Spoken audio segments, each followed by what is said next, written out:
Hello friends, welcome back to preventive health solutions. सभी को मेरा नमस्कार।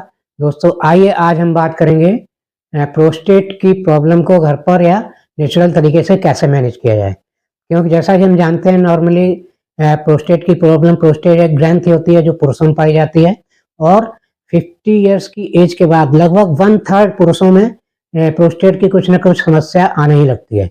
और अगर देखें तो 80 इयर्स की एज के बाद देखें तो पुरुषों में लगभग 50% पुरुषों में इसकी समस्या आती है। तो नॉर्मली इसकी बेसिक समस्या क्या है, इसकी बेसिक प्रॉब्लम क्या होती है कि एज के साथ साथ दोस्तों इसका थोड़ा साइज बढ़ता है और साइज बढ़ने के साथ जब तक ये बढ़ोतरी नॉर्मल होती है तब तो कोई हमें परेशानी नहीं देती है, लेकिन ये अनायास कुछ ज़्यादा तेज़ी से बढ़ने लगता है इसका साइज, या इसमें कुछ सूजन वगैरह आने लगती है तो ये हमारे पेशाब के रास्ते को रोक देती है और पेशाब रुक जाती है। तो उस कंडीशन में या तो आपको पेशाब पास करने के लिए नली लगवानी पड़ती है डॉक्टर के पास जाने के बाद, और उसी के साथ कुछ इसके सिम्टम्स को कंट्रोल करने के लिए कुछ एंटीबायोटिक या कुछ एंटी इन्फ्लेमेटरी मेडिसिन लेनी पड़ती हैं। तो दोस्तों, इस टाइप की अगर इमरजेंसी से बचना है तो आपको कुछ प्रिवेंटिव मेजर्स लेने चाहिए जिससे कि इस टाइप की कंडीशन ना आए। तो इसमें दोस्तों क्या करना चाहिए हमें, तो सबसे पहले देखें तो इसमें कई तरीके हैं। आपको डाइटरी हैबिट्स में कुछ चेंजेस लाने चाहिए, कुछ सप्लीमेंट्स का यूज कर सकते हैं और कुछ एक्सरसाइज कर सकते हैं और कुछ पानी का या अपनी जो दिनचर्या है उसको मैनेज करना चाहिए। तो सबसे पहले अगर डाइट की बात करें तो दोस्तों इसमें सबसे पहले देखें तो मॉर्निंग में जैसा कि आमतौर पर लोग चाय वगैरह पीते हैं, कॉफ़ी पीते हैं, तो चाय और कॉफ़ी भले ही आप पीते हो लेकिन ये कुछ ना कुछ किसी न किसी रूप में नुकसान ही पहुँचाती है। तो इसकी जगह आप ग्रीन टी लें, ग्रीन टी का सेवन करें तो ये आपके प्रोस्टेट में फ़ायदा करती है। इसके अलावा दोस्तों पंपकिन सीड यानी कि कद्दू के बीज का इस्तेमाल करना चाहिए और अखरोट यानी कि वालनट का इस्तेमाल करना चाहिए। ये इसमें प्रोस्टेट में काफ़ी फ़ायदेमंद होता है। और इसी के साथ दोस्तों देखें तो अगर सप्लीमेंट की बात करें, क्योंकि सप्लीमेंट से आपको काफ़ी गारंटेड बेनिफिट्स मिलते हैं, क्योंकि बाकी आप जो डाइट वगैरह लेंगे उसमें इतना आप मैनेज नहीं कर पाते हैं। तो इसके लिए सप्लीमेंट्स के रूप में अगर आप लें तो इसमें कारगर सप्लीमेंट्स हैं।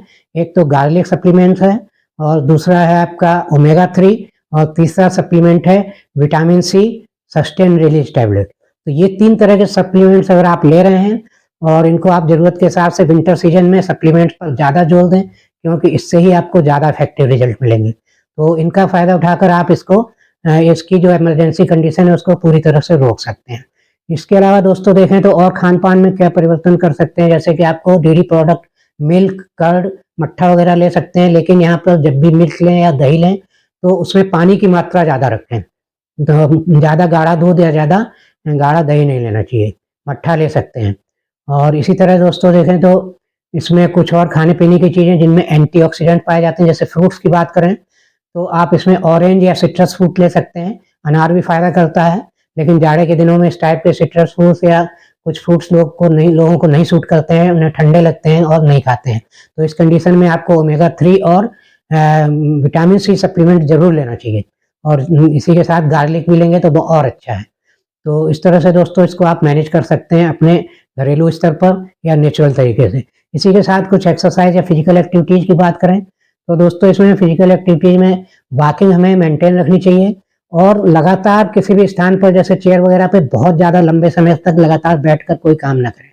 अगर देखा जाए तो बेसिकली इसका कोई पिन पॉइंट रीज़न तो नहीं है कि प्रोस्टेट की प्रॉब्लम क्यों होती है बहुत ज़्यादा। तो इसका अगर देखा जाए फिर भी एक ओवरऑल सर्वे किया गया है तो इसमें पाया गया है कि जो लोग अपनी दिनचर्या जिनकी दिनचर्या में बैठना ज़्यादा इन्वॉल्व होता है, कई घंटे तक बैठते हैं, जैसे कई डॉक्टर्स हैं या क्लर्क्स वगैरह हैं जो लगातार काम करते रहते हैं, या इस टाइप के जॉब है जहाँ पर कुर्सी पे बैठ के लंबे समय तक लोग काम करते हैं, तो ऐसे लोगों को ही आगे चलकर प्रोस्टेट की प्रॉब्लम होने की संभावना ज़्यादा रहती है।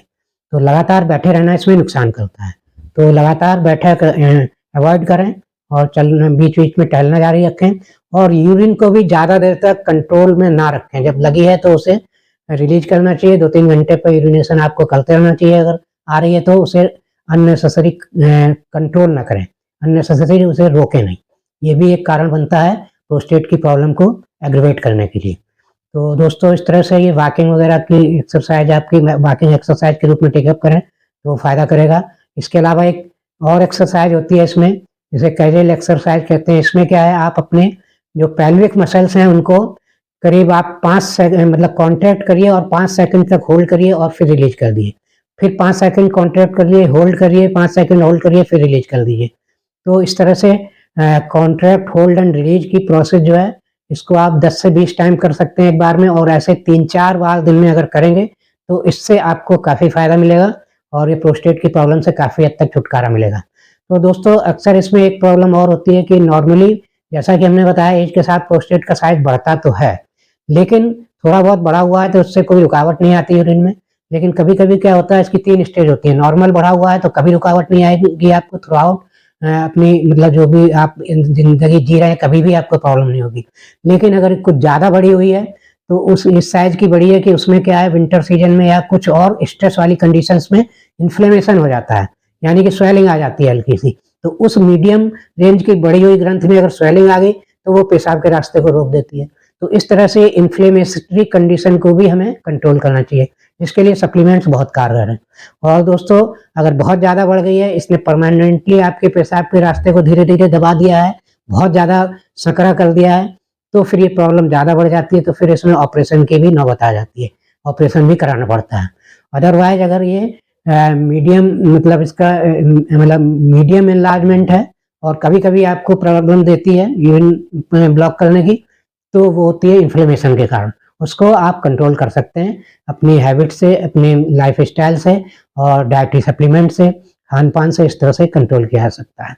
तो दोस्तों इसी के साथ दोस्तों एक और सावधानी लेनी चाहिए कि समय-समय पर ख़ास तौर से जाड़े में लोग पानी नहीं पीते हैं। तो थोड़ा-थोड़ा पानी समय-समय पर पीते रहना चाहिए और यूरिन ज़्यादा देर तक ना रोकें, बीच-बीच में 2 ढाई 3 घंटे पे यूरिन के लिए जाना ही चाहिए। तो इस तरह से आप इसकी इन्फ्लेमेटरी कंडीशन से बचेंगे और आप उस टाइप की इमरजेंसी जिसमें यूरिन रुक जाती है, नली लगानी पड़ती है, डॉक्टर के पास भागना पड़ता है, इन चीज़ों से बचे रहेंगे। क्योंकि बार-बार अगर आप एंटीबायोटिक खाते हैं, बार-बार ये प्रक्रियाएँ कराते हैं तो इसमें कभी इन्फेक्शंस के भी चांसेस होते हैं और एंटीबायोटिक के बहुत सारे साइड इफ़ेक्ट्स होते हैं जो आगे चलकर आपके मतलब डाइजेस्टिव सिस्टम को भी नुकसान करते हैं और यूरिनरी इन्फेक्शन को, इम्यूनिटी वीक होने के कारण उसके भी चांसेस बढ़ाते हैं। तो दोस्तों आशा है ये इन्फॉर्मेशन आपको अच्छी लगी होगी और इस इन्फॉर्मेशन के आधार पर आप प्रोस्टेट से संबंधित इमरजेंसीज़ को अवॉइड कर सकते हैं, कंट्रोल करेंगे और इस तरह हेल्दी रहेंगे।